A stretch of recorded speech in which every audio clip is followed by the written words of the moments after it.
क्या हमारी जाति हमेशा हमारी सुरक्षा कर पाएगी?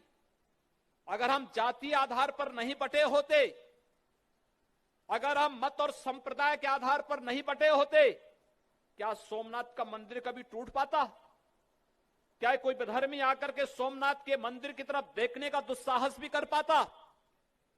अगर टूटा हमारी कमियों से, एकता का अभाव, जातीय खेमों में बटा होना, छुआछूत और अस्पृश्यता के आधार पर बटा होना।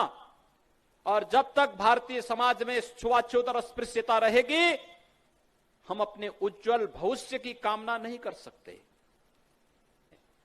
ये छुआछूत और अस्पृश्यता कब तक चलेगी? हम इस भेदभाव को समाप्त करें।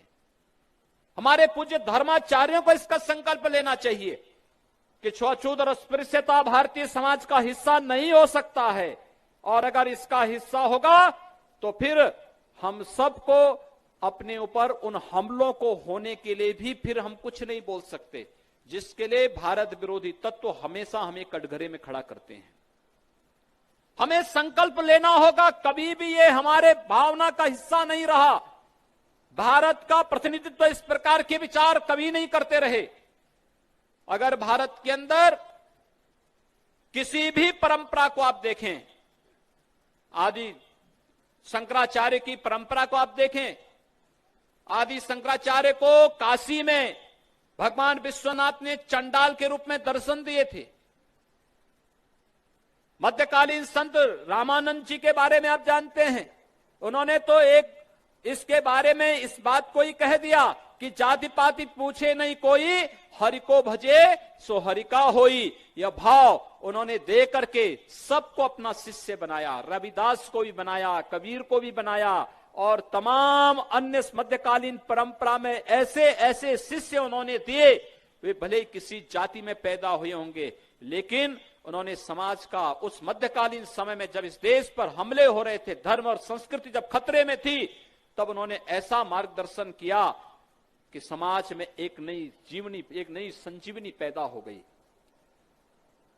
तो जब छुआछूत और अस्पृश्यता को भगवान ने नहीं माना, भगवान राम ने नहीं माना, उन्होंने सबरी हरिजन के जूठे बेर खाए थे, उन्होंने वनवासियों को, गिरवासियों को गले से लगाया था।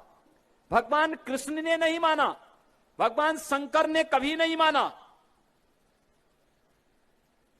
भारत के अंदर चली आ रही किसी भी परंपरा ने इसको कभी स्वीकार्यता नहीं दी, कभी कोई अनुमति नहीं दी। जातिवाद के लिए समाज में कभी कोई जगह नहीं रही, और जब भी जाति आधार पर इस समाज बटा रहा, तो किसी सोमनाथ के मंदिर पर हमला हुआ, किसी राम जन्मभूमि पर हमला हुआ, किसी काशी विश्वनाथ के मंदिर पर हमला हुआ, किसी मथुरा में भगवान कृष्ण के मंदिर पर हमला हुआ। कब तक हमें हमले सहते रहेंगे? इसलिए जातीयता को तिलांजलि दीजिए।